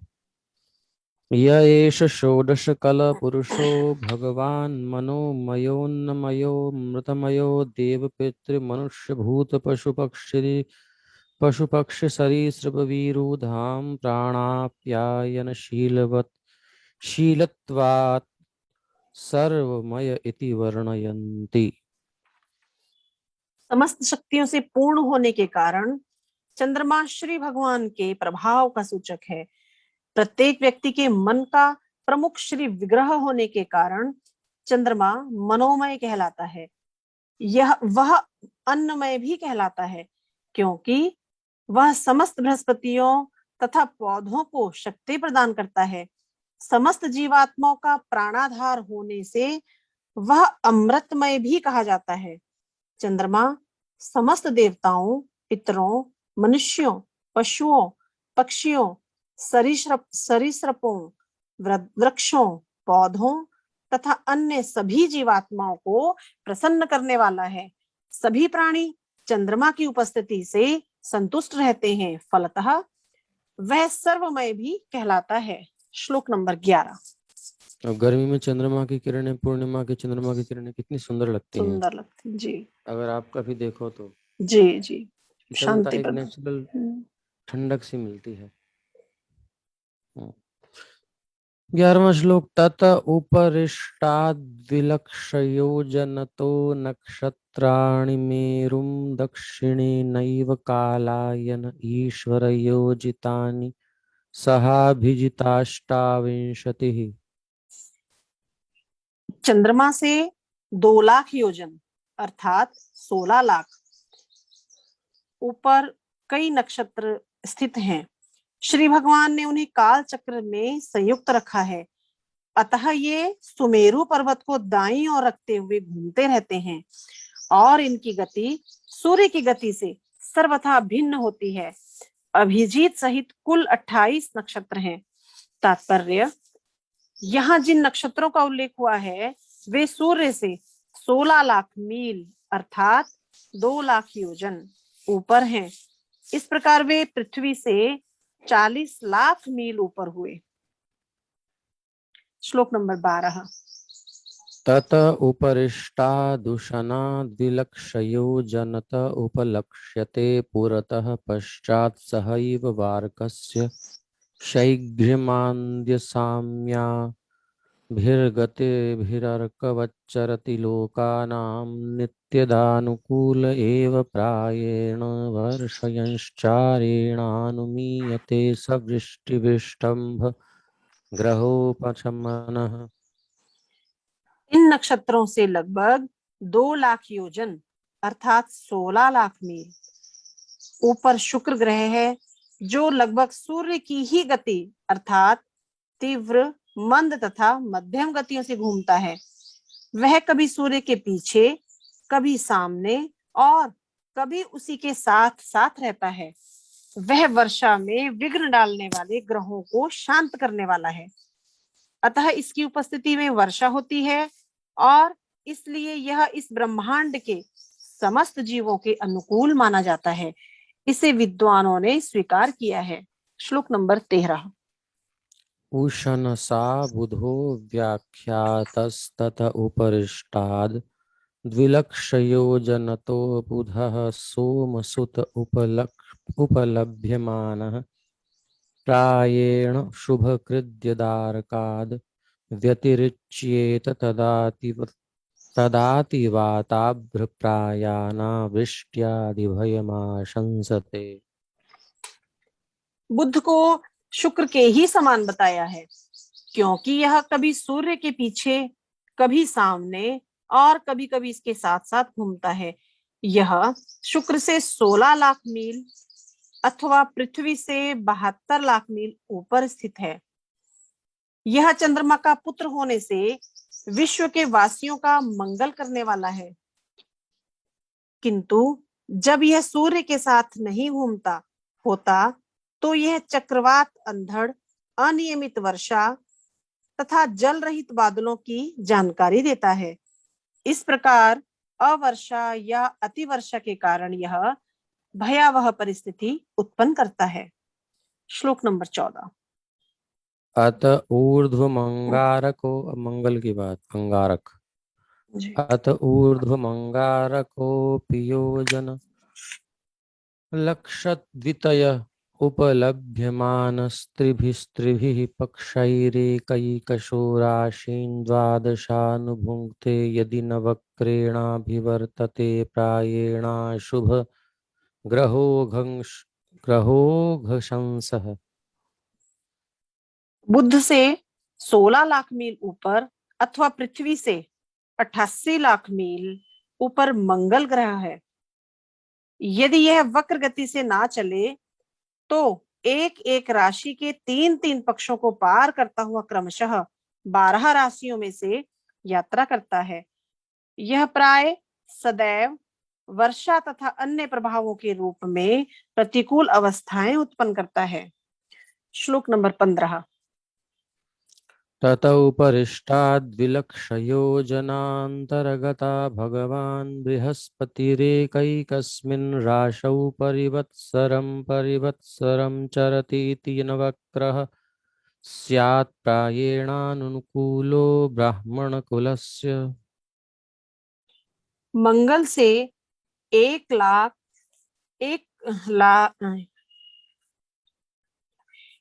करोड़ 6 लाख योजन अथवा पृथ्वी से 1,04,00,000 मील ऊपर बृहस्पति नामक ग्रह स्थित है, जो एक परिवत्सर में 10 एक करोड़ 4 लाख मील भैया। ठीक है प्रभु जी, 10,04,00,000 मील ऊपर बृहस्पति नामक ग्रह स्थित है, जो एक परिवत्सर में एक 10 राशि करोड़ है, की 1 करोड़ है? 1 करोड़ ही है शायद, है।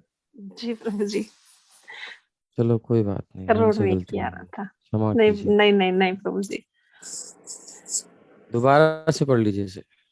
मंगल ग्रह से 1,06,000 योजन अथवा पृथ्वी से 1,04,00,000 मील ऊपर बृहस्पति नामक ग्रह स्थित है, जो एक परिवत्सर में एक राशि की यात्रा करता है। यदि यह वक्र गति से ना चले तो यह ब्राह्मणों के लिए अत्यंत अनुकूल रहता है। श्लोक नंबर 16। इसमें 2 बूंद डाल दे, इसको धोना है। तत उपरिष्टाद्योजन लक्षद्वयात् प्रतीयमानः शनैश्चर एकैकस्मिन् राशौ 30 विलम्बमानः सर्वानिवानुपर्येति तावद्भिरनुवत्सरैः प्रायेण हि सर्वेषां शान्तिकरः। एक्चुअली ये जो गणना है ना, इसमें जो कॉमा लगा रखा है, जी कहीं कहीं 3 वाला लगा दिया उन्होंने, कहीं कहीं 2 वाला लगा देते हैं। जी तो ये हिंदी और इंग्लिश वाला जो मेजरमेंट है ना, उस हिसाब से गड़बड़ है। इंग्लिश में प्रभुपाद जी ने माइल्स का क्या दे रखा है, वो क्या कहते हैं इंग्लिश में, गणना होती है ना, वो जी कौन सी इसमें होती है, तो उस हिसाब से कर रखा है। और हिंदी में हम लोगों ने अलग तरीके से पढ़ा हुआ है, इसलिए थोड़ा कंफ्यूजन हो जाता है। ये जी मिलियन मिलियन यूज मिलियन कहते हैं ना, जी तो मिलियन वाला साइन है एक्चुअली, इसलिए कंफ्यूजन हो जाता है। ठीक है। बृहस्पति से 2,00,000 योजन अर्थात 16,00,000 मील और पृथ्वी से 1,20,00,000 मील ऊपर शनि ग्रह स्थित है, जो 30-30 मास में प्रत्येक राशि से होकर जाता है और 30 अनुवत्सरों में संपूर्ण राशि व्रत पूरा करता है। यह संपूर्ण ब्रह्मांड के लिए अत्यंत अशुभ है। श्लोक नंबर 17। तत उत्तरस्मादृशय 11,00,000 उपलभ्यन्ते य एव लोकानां शमनुभावयन्तो भगवतो विष्णोर्यत्परमं पदं प्रदक्षिणं प्रक्रमन्ति। शनि ग्रह से 11,00,000 योजन अर्थात 88,00,000 मील अथवा पृथ्वी से 2,08,00,000 मील ऊपर सप्तऋषि अवस्थित है, जो सदैव ब्रह्मांड के समस्त प्राणियों की मंगल कामना करते रहते हैं। वे भगवान विष्णु के परम धाम ध्रुवलोक की प्रदक्षिणा करते हैं। तात्पर्य: श्रील मध्वाचार्य ने ब्रह्मांड पुराण से निम्नलिखित श्लोक अवधृत किया है। ज्ञानानंद उद्धृत किया है। ज्ञानानंदात्मनो विष्णुः शिशुमारव पुष्यतः उद्धर्वलोकेषु सव्याप्त आदित्याधस्तदाश्रितः। ज्ञान तथा दिव्य आनंद के स्रोत भगवान विष्णु ने ब्रह्मांड के सर्वोच्च तल पर स्थित 7वें स्वर्ग में शिशुमार का रूप धारण किया। सूर्य आदि अन्य सभी ग्रह इस शिशुमार लोक के अधीन अवस्थित हैं। इस प्रकार महाभागवत के पंचम स्कंद के अंतर्गत ग्रहों की कक्षाएं नामक 22वें अध्याय में भक्ति वेदांत तात्पर्य पूर्ण हुए। इस प्रकार श्रीमद् भागवत के पंचम स्कंद के अंतर्गत ग्रहों की कक्षाएं नामक 22वें अध्याय के भक्ति वेदांत तात्पर्य पूर्ण हुए। यही विश्राम करते हैं, गणनाएं बहुत होगी, काउंट करते रहना आप लोग। कल शिशुमार है, ये थोड़ा सा बस केवल पढ़ने वाला है, इसमें कैलकुलेशन करने वाले कैलकुलेशन करते रहें। ज्योतिष जानने वाले ही समझ पाएंगे, जनरली पब्लिक नहीं समझ पाती। इसको ऐसे ही पढ़ के चलते हैं। जिनको भी पढ़ना है, अच्छे से समझना है, वो कोर्स ज्वाइन कर सकते हैं। वो अपना लिख सकते हैं कि प्रभु जी हमें कोर्स करना है। उसके लिए भागवत महाविद्यालय है गोवर्धन में, वो आप सर्च करेंगे, इस्कॉन भागवत महाविद्यालय मिल जाएगा। प्लस और भी कई इस्कॉन में, VIH में भी कई जगह इसका कोर्सेज होते रहते हैं कॉस्मोलॉजी के ऊपर, तो आप ज्वाइन कर सकते हो। ठीक है। आरती करें प्रभु श्रीमद् जी। भागवत महापुराण की जय, श्री प्रभुपाद की जय। अभी आपने जो करना है जी। किसी का प्रश्न कर लीजिए, नहीं तो आरती कर रही है मैया हमारी।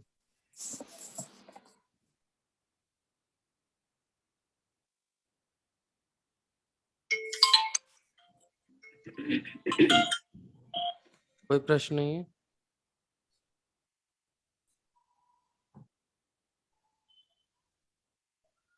ठीक है, किसी का प्रश्न नहीं है, सबको पता है। प्रभु जी अभी तो आरती ये करिए। गणनाएं सिर से ऊपर जा रही हैं अभी तो। ऊपर ही जाएंगी, हमको पता थोड़ी, हमने कोई मैथमेटिक्स इस प्रकार से हाँ लगाई नहीं, जी, हाँ दिमाग में जी। नहीं, सुनने को मिल रहा है, यही दुर्लभ है हम लोगों के लिए तो, है ना। जी प्रभु जी बिल्कुल। अभी तक तो सूर्य भगवान की पूजा करते थे, सिर्फ फोटो फोटो देखते थे, इतने रथ चले भगवान सूर्य, ये पता ही नहीं कि कौन कितने कितने उनकी गणनाएं हैं। बस मतलब ये है कि ऐसा नहीं है हमारा धर्म अंधा है, एक बिल्कुल। अंधों वाला या श्रद्धा वाला केवल ऐसे ही है बस। जो पहले लोग कहते थे कि ये सब अंधश्रद्धा है, ऐसा कुछ नहीं है। वो सूरज के कोई घोड़े हो सकते हैं, हम्म, कोई वहां रह सकता है, क्या बेकार की बातें तुम्हारे शास्त्रों में लिखी हैं, ऐसे लोग बोलते थे। तो बिल्कुल। समझना चाहिए कि सब हमको ठगा जा रहा था, एक्चुअली सब है। बिल्कुल। इन कथाओं के रूप में हमें वो चीज सहेज करके दी गई है ताकि बच्चे भी इसको एक्सेप्ट कर सकें। जी। जी प्रभु तो ये चीज तो प्रैक्टिकल है, बस उसको समझ, बच्चों की दृष्टि से ये ऐसे समझ जाएंगे। बट उसको अगर सही से समझना चाहे तो फिर ज्योतिष है, पूरे सब साइंस है, मैथमेटिक्स है, सब जगह पूरा हमारा है, कोई कमी नहीं है। लेकिन सबकी क्लास अलग अलग अलग होती हैं। कुछ ब्राह्मण प्रकृति के होते हैं, बहुत इंटेलिजेंट होते हैं, वो इसमें एंट्री करके उसमें ले जाते हैं, समझ लेते हैं। सब लोग नहीं समझ सकते इसको, जी। इसलिए जो नहीं समझ सकते वो कथाओं के रूप में उसमें श्रद्धा रखें, उनको वही लाभ मिल जाएगा, भगवान की कृपा मिल जाएगी, वो श्रद्धा से भगवान का भजन करें। जी। जी प्रभु जी। एक व्यक्ति भगवान को महान मान करके और उनकी शरण चला जाता है, भगवान उस पर भी कृपा करते हैं। वो चला गया शरण में, पुकार रहा है, भगवान सुनेंगे। और एक व्यक्ति सब कुछ जान समझ करके प्रॉपर अंडरस्टैंडिंग के साथ भगवान की शरण में आता है, तो जो चित्त की स्थिति होती है शरणागत की, जो झुकने की एक मन में होता है, एक श्रद्धा, एक विश्वास, एक भगवान के प्रति स्नेह प्रेम जो बढ़ता है अंदर, वो कंडीशन आनी चाहिए, चाहे वो नॉलेज से आए, चाहे वो नेचुरली सरल भाव से आ जाए। वो आ गई तो आपका जीवन सफल है, हमारा जीवन सफल है। नहीं आई तो फिर कितनी ही पंडिताई हो, कितना ही नॉलेज हो, वो अहंकार दे देगी, लेकिन शरणागत नहीं आई तो बेकार है। जी प्रभु। विद्या ददाति विनयम, सही बात। विनय आना चाहिए, शरणागति भगवान की, यही सार है। सही बात।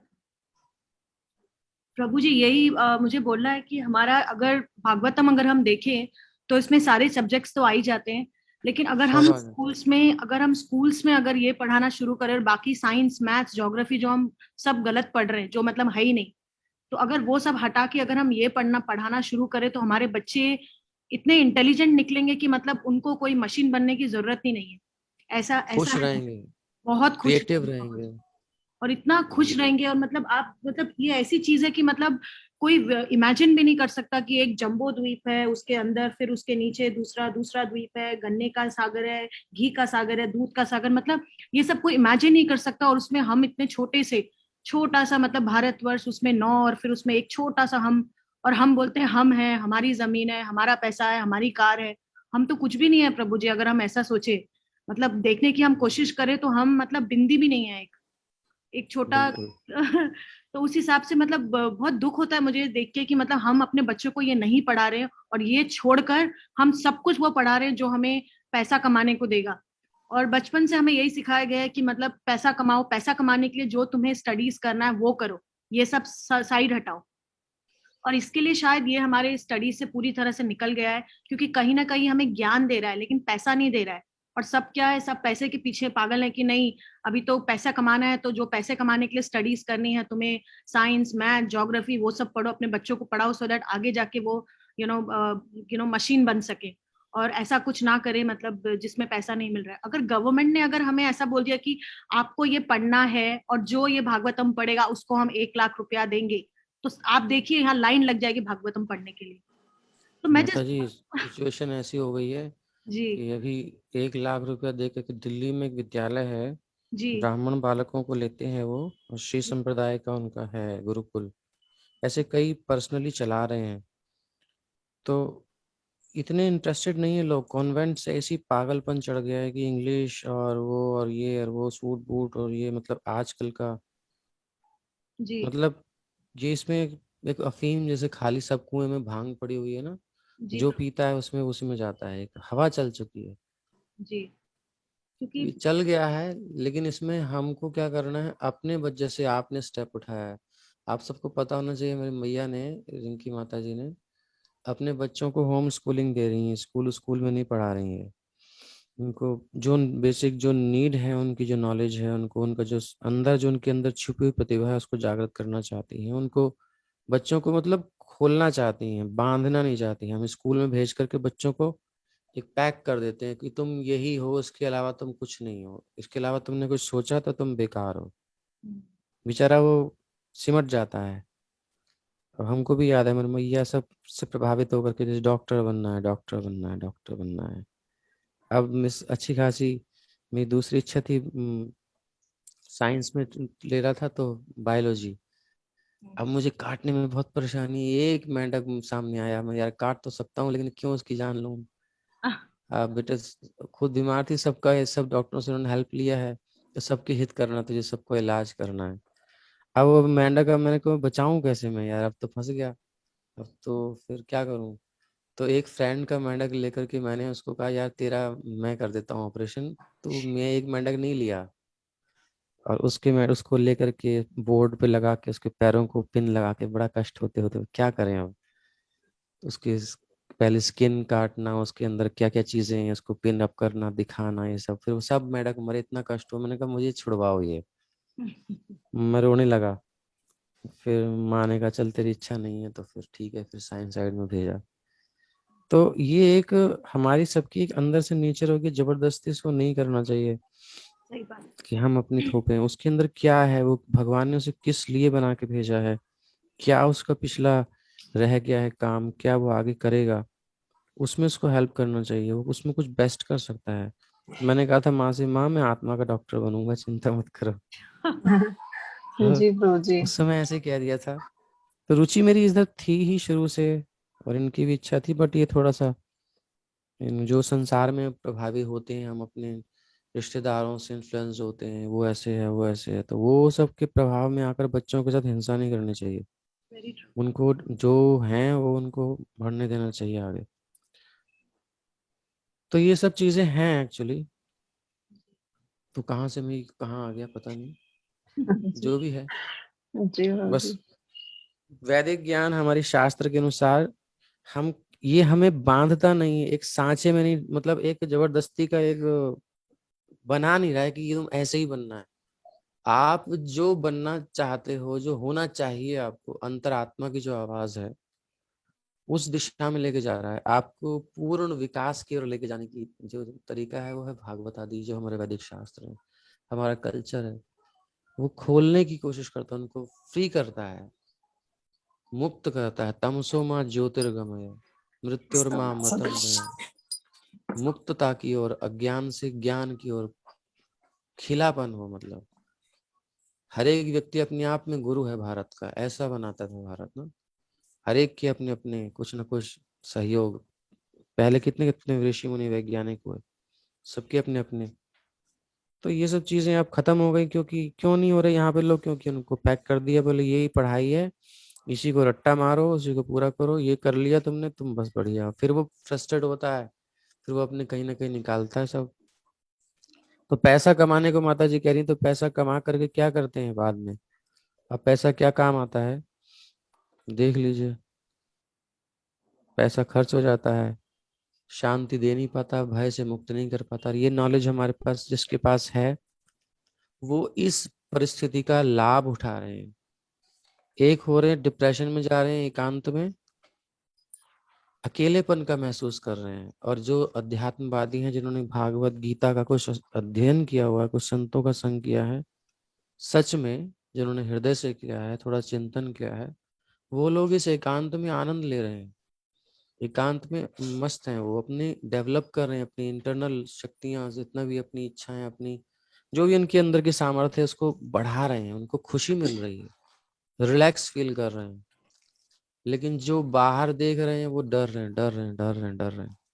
प्रकृति दो तरफ चल रही है एक्चुअली, ये रिफाइन कर रही है अच्छे से। तो जो सुधरे हुए हैं वो इसमें डेवलप कर लेंगे, और जो बिगड़े हुए हैं वो चिल्ला चिल्ला के मरेंगे। इसको अन्यथा मत लीजिएगा, मतलब ये एक पॉजिटिवली लेकर के चलिए कि एकांत अगर हमको मिल रहा है तो उसमें हम अधिक से अधिक प्रभु स्मरण करें, भगवान का भागवत पढ़ें, नाम जपें, एकांत का लाभ लें। अब लोग कहते हैं फैमिली के साथ रहो, फैमिली से बात करो। कितना बात करेगा आदमी? मतलब आदमी और बच्चे घर में रहते हैं साथ में, तो 24 घंटा के साथ में चिपके रहेंगे क्या? ऊब जाते हैं, कितना करेगा कोई? तो इसलिए ये जरूरी है हम अपने साथ रहें, प्रभु के साथ रहें। तो जब हम बीच में कृष्ण को ला करके कथा को, नाम को, महाभारत पढ़नी शुरू कीजिए, इतनी सुंदर सुंदर स्टोरीज हैं। भागवत ही पढ़ लीजिए, गीता पढ़ लीजिए, भागवत पढ़ लीजिए। और जो नए लोग हैं, नहीं समझ में आती है, इनको इतनी सब चीजें नहीं रुचि है, तो वो भागवत को आगे उसकी फिर महाभारत पढ़िए। उन स्टोरीज में हमारा मन लगेगा। इतनी इतनी अलग अलग परिस्थितियां हैं, एकदम मन प्रसन्न हो जाता है। कैसे कैसे सिचुएशंस आती हैं, उसमें कैसे कैसे डील किया उन लोगों ने। हम लोग कोई नए नहीं है, बहुत समस्याएं आती हैं लाइफ में। तो ये सब चीजें जब हम पढ़ते हैं, सुनते हैं, तो हमारा इनर, हमारा मन तैयार होता है, स्ट्रांग बनता है, और हम प्रसन्न रह सकते हैं। कैसी परिस्थिति में सरवाइव करने की क्षमता बढ़ जाती है। इन शास्त्रों का ये लाभ है। और ये सब नहीं पढ़ पढ़ के अब न्यूज चैनल देखते रहोगे और रिश्तेदारों के फोन सुनते रहोगे, तो जल्दी मर जाएंगे। कोई कुछ नहीं होने का, अंदर ही अंदर डरते डरते डरते पावर खत्म हो जाएगी, सब खत्म। और थोड़ा सा भी छींक भी आएगी, अरे अरे अरे अरे अरे अरे, कहीं ये ना हो गया। बहुत डरे हुए लोग, जरा सा कुछ होता है एकदम से, अरे ये क्या हो गया, वो क्या, डॉक्टर के पास। और डॉक्टरों को चाहिए केस। ठीक है, तो भयभीत मत होइए, शास्त्रों की ओर मुड़िए, और अपना जो स्वरूप है उसको जागृत कीजिए। ढकने की चक्कर में मत पड़िए, संसार में ढका जा रहा है हमको। हमें जागृत होना है, मुक्त होना है इस बंधनों से। हरे कृष्णा। कृष्ण। हरे कृष्णा प्रभु जी। हरे कृष्णा। तो आरती करिए मीरा मैया, या विश्राम जी प्रभु करें? जी, जी प्रभु जी, आरती करिए। आरती अति पावन पुराण की, आरती अति पावन पुराण की, धर्म भक्ति विज्ञान खान की, धर्म भक्ति विज्ञान खान की, महापुराण भागवत निर्मल, शुक मुख विगलित निगम कल्प फल, परमानंद सुधारसमय कल, लीलारती रस रस निधान की, आरती अति पावन पुराण की, कलिमल मथनी त्रिताप निवारिणी, जन्म मृत्युमय भव भयहारिणी, सेवत सतत सकल सुखकारिणी, सुमौषधि हरि चरित गान की, आरती अति पावन पुराण की, विषय विलास विमोह विनाशिनी, विमल विराग विवेक प्रकाशिनी, भगवत तत्व रहस्य प्रकाशिनी परम ज्योति परमात्म ज्ञान की आरती अति पावन पुराण की परमहंस मुनि मन उल्लासिनी रसिकर हृदय रस रास विलासिनी भक्ति मुक्ति रति प्रेम सुदासिनी कथा किंचन प्रिय सुजान की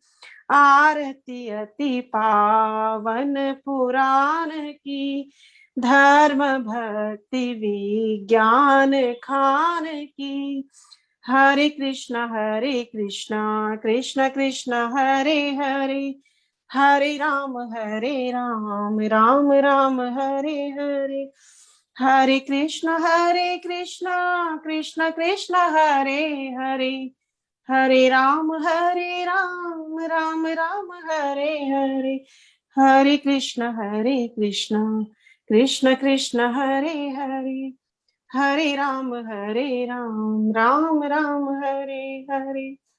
श्रीमद् भागवत पुराण महापुराण की जय हो। हरे कृष्णा प्रभु जी, दंडवत प्रणाम। हरे कृष्णा हरे प्रभु जी, सादर प्रणाम। हरे हरे कृष्णा प्रभु जी। हरे कृष्णा प्रभु जी। हरे कृष्णा हरे कृष्णा हरे कृष्णा प्रभु जी, दंडवत प्रणाम, कोटि कोटि दंडवत प्रणाम। प्रणाम प्रणाम हरे हरे कृष्णा प्रभु जी। प्रभु जी काफी लोग ज्वाइन, सुमन माता जी कल भी नहीं ज्वाइन कर पाए, आज भी उनका मैसेज आ रहा था कि ज्वाइन नहीं कर पा रहे हैं। कोई बात नहीं, आप उनसे कहो, फिर फेसबुक पे डाल दिया कल का भी हमने, आज भी डाल देंगे, सुन लीजिएगा। ठीक है प्रभु जी। लिंक भी दे देते हैं। हाँ हाँ, ये तो बात है।